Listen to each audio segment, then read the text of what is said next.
Hello student, this is नूतन चौहान। आज इस video में क्या करने वाले हैं, क्लास 9th का हिस्ट्री का चैप्टर फ्रेंच रेवोल्यूशन। इससे पहले की वीडियो में मैं आपको फर्स्ट और सेकंड यूनिट अच्छे से करा चुकी हूँ। अभी हमारी थर्ड यूनिट चल रही है और आज इस वीडियो में हम थर्ड यूनिट कंप्लीट कर लेंगे। हमने फ्रेंच रेवोल्यूशन की कॉजेस पढ़ लिए हैं, हमने टेनिस कोर्ट इंसिडेंट पढ़ लिया, स्टेट जनरल के बारे में पढ़ा, ठीक है। और हमने अभी तक पढ़ा जैकोबिन क्लब क्या है, कौन उसके मेंबर थे, कैसे टर्लिस पैलेस पे जो जैकोबिन क्लब ने प्लान करके अटैक कराया, राजा उसकी फैमिली को जेल में डलाया। 21 साल से ऊपर के लोगों को नेशनल असेंबली ने फाइनली डिक्लेयर कर दिया कि वो वोटिंग राइट सबको है, सारे मैन को है, औरतों को नहीं, ठीक है। तो वो मैंने आपको बताया। फाइनली जो मेन डेट हमने पढ़ी वो है 21 सितंबर 1792 कि France become a republic country. France एक रिपब्लिक कंट्री बन गया। अब फ्रांस में जो राजा होगा वो हेरिडिटरी रूलर नहीं होगा, वंशवाद नहीं होगा, राजा का बेटा राजा नहीं बनेगा। अब क्या होगा, अब चुने हुए राजा होंगे, इलेक्टेड रिप्रेजेंटेटिव फ्रांस को चलाने वाले थे ना। Let's talk about rain of terror कि राजा को तो चलो जेल में डाल दिया, अब चुना हुआ राजा जो जनता की पसंद का राजा है वो गद्दी पे बैठेगा, क्या वो फ्रांस को संभाल पाएगा? देखते हैं, ठीक है। रेन ऑफ टेरर, आतंक का माहौल, डर। अरे ऐसे कैसे हो गया? चुना हुआ नेता है, जनता ने चुना है। देखो जैकोबिन क्लब फेमस था, जैकोबिन क्लब ने ही लोगों का साथ दिया, थर्ड स्टेट के लोगों का, और फ्रांस को एक रिपब्लिक कंट्री बनाया। और जो आदमी है 21 साल से उनको वोटिंग राइट दिलवाया, और जो राजा है, ठीक है, उसको तो ट्रीजन चार्ज के लिए, देशद्रोह के रूप में के लिए उसको फांसी पे लटकवा दिया, ठीक है। चलो ये बात तो ठीक है। अब चुना हुआ नेता गद्दी पर बैठ गया है, नाम है मैक्सिमिलियन रॉबिस्पियर। जो जैकोबिन क्लब के लीडर थे ना, वही पॉपुलर हुए, और जब इलेक्शन हुआ तो जनता ने उन्हीं को गद्दी पे बैठाया। तो ये तो चुना हुआ राजा है, चुना हुआ राजा भी गलती कर सकता है। एक साल के लिए गद्दी में थे।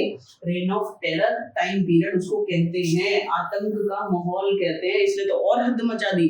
जनता ने भरोसे के साथ चुना, फ्रांस अब रिपब्लिक कंट्री था।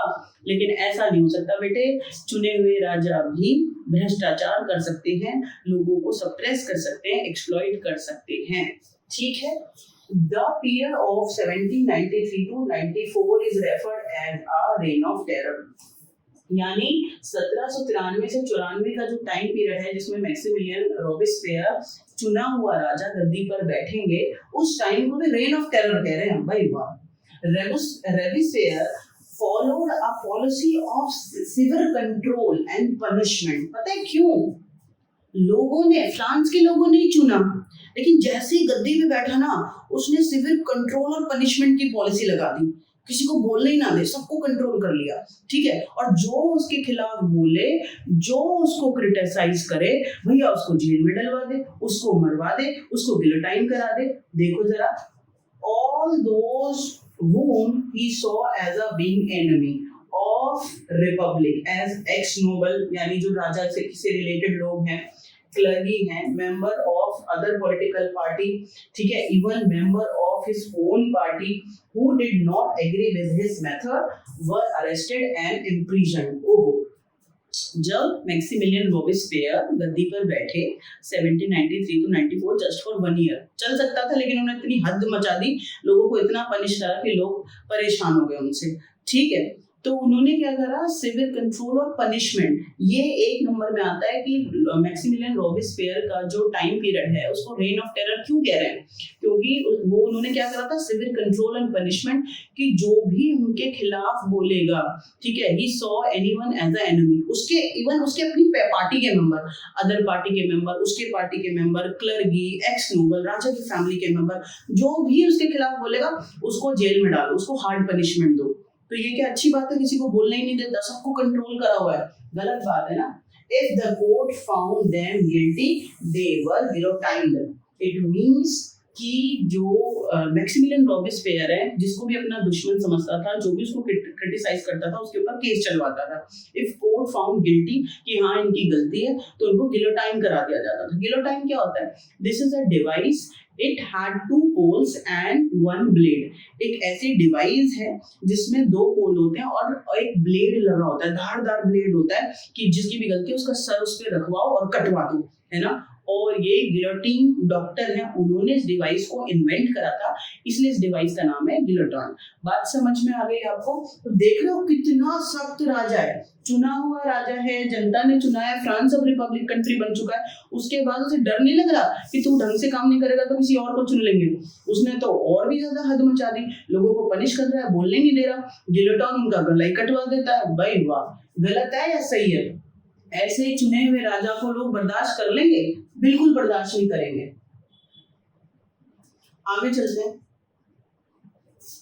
Robespierre's government issued laws. When Maximilien Robespierre, elected ruler, sit on throne of France की गद्दी पर जब बैठा तो he made many plans and laws implemented on France. जब लुई जो रॉबिस्पेयर है गद्दी पर बैठे 1793 में फ्रांस पे, तो उन्होंने बहुत सारे कानून बनाए। देखिए क्या कानून बनाए, थोड़े से सख्त कानून बनाए, लोग उनसे चिढ़ गए इस बात से। देखो ये आ जाता है कि रॉबिस्पेयर जब गद्दी पर बैठे तो उन्होंने कौन कौन से कानून बनाए, याद रहेगा आपको। Law placing a maximum ceiling on wages and price, यानी लोगों की जो तनख्वाह है वर्कर्स की, और या फिर जो चीजों के प्राइस है उनको सीलिंग कर दिया, इट मींस फिक्स कर दिया। वो पूरा कंट्रोल करके रखते थे कि सैलरीज जो वेजेस हैं लोगों के वो फिक्स कर दिए गए, प्लस जो चीजों के प्राइस है, फूड के प्राइस है, उनको फिक्स कर दिया गया। ठीक है, तो यार ये तो इतना ज्यादा, इतना कंट्रोल नहीं होना चाहिए ना। तो law placing a maximum ceiling of wages and price. दूसरा, मीट एंड ब्रेड वर रैशन्ड। अच्छा, अब मेरी भूख 2 रोटी की है, किसी की 4 की, किसी की 6 की है, अपनी मर्जी से खाएंगे हम, तो जितना मर्जी है उतने हिसाब से बाजार से खरीदेंगे खाएंगे। उसने रैशन कर दिया कि मीट और ब्रेड लिमिटेड, सबको जितना मैं बंटवाऊंगा, जितना मैं हम बोलेंगे, हमारी गवर्नमेंट प्लान करेगी उतना ही मिलेगा। अब चाहे किसी की भूख कम है चाहे किसी की ज्यादा है, ये तो गलत बात है ना। Meat and bread were rationed. Peasants were forced to sell their grain at fixed price by the government. यानी किसानों को रॉबिस्पेयर की गवर्नमेंट ने फोर्स किया कि वो फिक्स दाम पर अपने ग्रेन्स को गवर्नमेंट को ही बेचे। क्यों बेचे भाई? मान लो गवर्नमेंट 5 रुपए किलो अनाज ले रही है और जो मार्केट में 10 रुपए किलो बिक रहा है, तो किसान तो मार्केट में बेचेगा ना। अब वो फोर्स करता था कि सारा जो फ्रांस के पीजेंट हैं वो सारा फिक्स प्राइस पे गवर्नमेंट को ही अपने ग्रेन्स को बेचे। गलत या सही? बिल्कुल गलत। The use of more expensive white flour was forbidden. It means Maximilien Robespierre ने कह दिया जो महंगी ब्रेड है ना, जो ठीक है व्हाइट फ्लोर सफेद आटे से बन रही है, महंगी होती है थोड़ी सी ब्रेड, ठीक है, तो कह रहा है ये नहीं खाएंगे। क्यों नहीं खाएंगे भैया? जिसमें पैसा वो खाएंगे, जबरदस्ती है। All citizens were required to eat the pain. Egg light, ये फ्रेंच वर्ड है, आपको इसका पेन नहीं लेना, छोड़ देना। Equality bread, a loaf made of the whole wheat. मतलब उसने कहा कि चाहा तो ठीक ही रहा था, लेकिन ऐसा पॉसिबल नहीं है बेटा कि अमीर को कहते गरीबों जैसा जीवन जी ले। उसने बोला होल व्हीट से जो बना हुआ लूफ ब्रेड है, लूफ होता है मोटी ब्रेड, सस्ती होती है, कहता है चाहे सारे लोग उसी को खाएंगे। क्यों खाएं भाई? किसी के पास ज्यादा पैसा है वो तो ज्यादा अच्छी चीजें खाएगा, वो तो व्हाइट फ्लोर से जो महंगे आटे से बनी हुई रोटी है उसको खाएगा। तो उसने कहा नहीं, वो कोई नहीं खाएगा, और सारे क्या करेंगे, जो लूफ है, मोटी ब्रेड है, जो होल व्हीट से बनेगी, सब उसको खाएंगे। ठीक है, ये उसने कंपलसरी कर दिया, प्रेशर करा लोगों को। तो ये चीज भी गलत है, सबकी अपनी मर्जी है, पॉकेट जैसा अलाउ करे वैसा खाओ। All French men and women were henceforth citoyen and citoyenne. ये फ्रेंच वर्ड है सिटियोनी, सिटीजन इंग्लिश में कहते हैं। पहले क्या होता था, फ्रांस में एक प्रथा थी कि जो रिच लोग हैं, नोबल लोग हैं, फर्स्ट और सेकंड एस्टेट के लोग हैं, उनको सर और मैडम कहते थे। तो उसने कहा नहीं, सर मैडम नहीं कहेंगे, सब सिटीजन है, सबको सिटियोन और सिटियोनी कहना है, सारे के सारे लोग सिटीजन है। बात तो बेचारा ठीक ही कह रहा है, लेकिन बेटा ये भी यूनिवर्सल ट्रुथ है कि सोसाइटी डिवाइडेड इनटू 3 क्लासेस, अपर, लोअर और मिडिल क्लास। सबको एक साथ मिंगल करोगे तो थोड़ा संघर्ष हो जाएगा। अमीर जो लोग हैं वो गरीबों की जिंदगी क्यों जीना चाहेंगे? तो उसने सबको क्या बोला कि आपको सर और मैडम नहीं बोलना, सारे लोगों को कैसे रिकॉग्नाइज कर दिया, सिटीजन बोलना है। Churches were shut down and their buildings converted into barracks or the offices.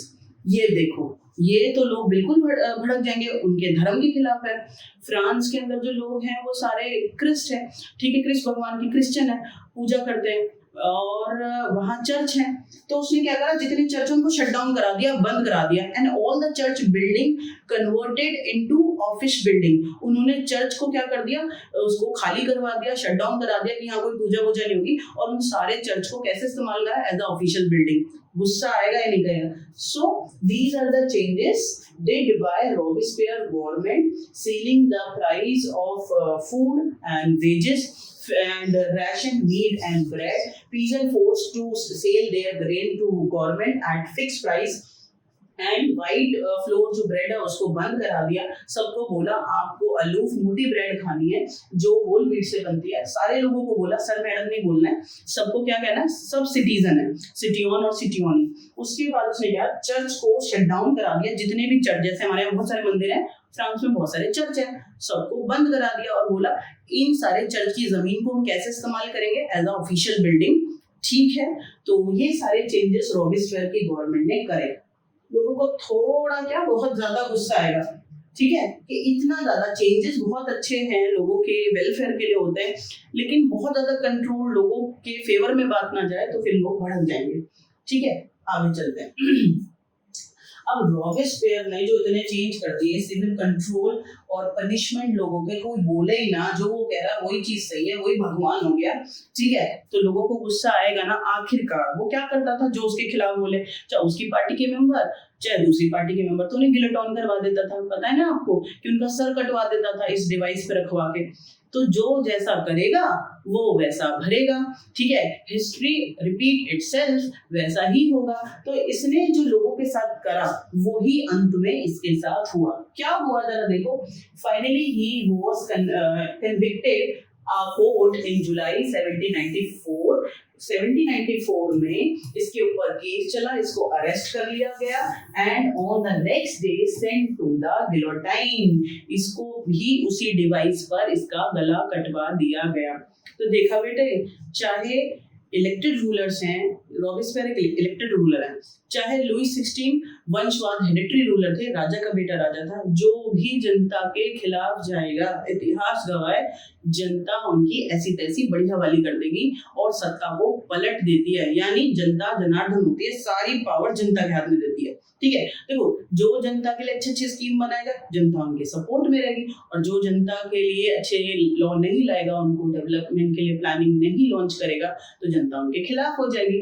तो सीधी सी बात है, राजा जनता के हिसाब से चलने चाहिए। ठीक है, तो यहाँ हमारी थर्ड यूनिट खत्म हो गई है।